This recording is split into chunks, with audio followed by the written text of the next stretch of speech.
Akshay Kumar, Abhishek Bachchan, Ritesh, Jacqueline, Sonam, Nargis, Sanjay Dutta, Jackie Shroff, নানা পাটেকর, চাঙ্কি পান্ডে।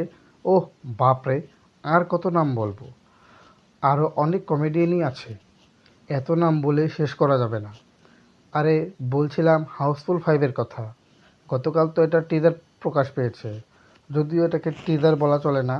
কিছু কিছু সিন বাদে পুরোটাই করা হয়েছে যারা অভিনয় করেছে তাদের পরিচয় করানোর জন্য, যাকে বলা যায় ক্যারেক্টার টিজার। যাদের দেখানো হয়েছে তারা সবাই বলতে গেলে কমেডিয়ান। আসলে হাউসফুলের যতগুলো পার্ট আছে সবই মূলত কমেডি। আর সবারই জানা অক্ষয় কমেডিতে খুবই পারদর্শী, যদিও অক্ষয় সব থেকেই ভালো করে। আর তার বাকিরা তো আছেই অডিয়েন্সকে হাসানোর জন্য। কিন্তু অক্ষয়ের কেরিয়ার কিন্তু খুব একটা ভালো পজিশনে নেই। টানা অনেকগুলো ফ্লপ গেছে তার কেরিয়ারে।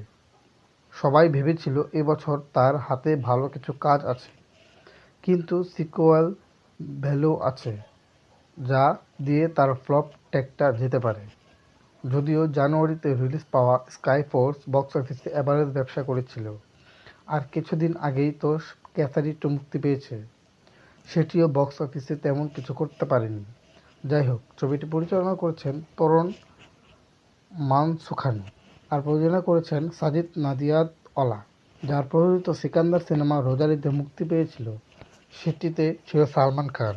ঈদে মুক্তির পরও কিছু করতে পারেনি। এখন দেখা যাক কি হয়। অক্ষয়ের ছবি দিয়ে কি তার কামব্যাক হয় কিনা কে বলতে পারে, হয়েও যেতে পারে, যেহেতু সিকোয়েল মুভি, তাও আবার হাউসফুলের, যার আগে সবগুলো পার্টি ছিল সুপারহিট। তাছাড়া বাকি অর্ধেক বলিউড তো আছেই। টিজারে একটা মুখোশ পরা লোককে দেখা গেছে, তার মুখ দেখানো হয়নি। আপনার জানান তো কে হতে পারে। যাই হোক, ছবিটি আসছে 6ই জুন। ছবিটির ট্রেলার আসলে পরে ওটা নিয়ে কথা হবে। এখন এতটাই।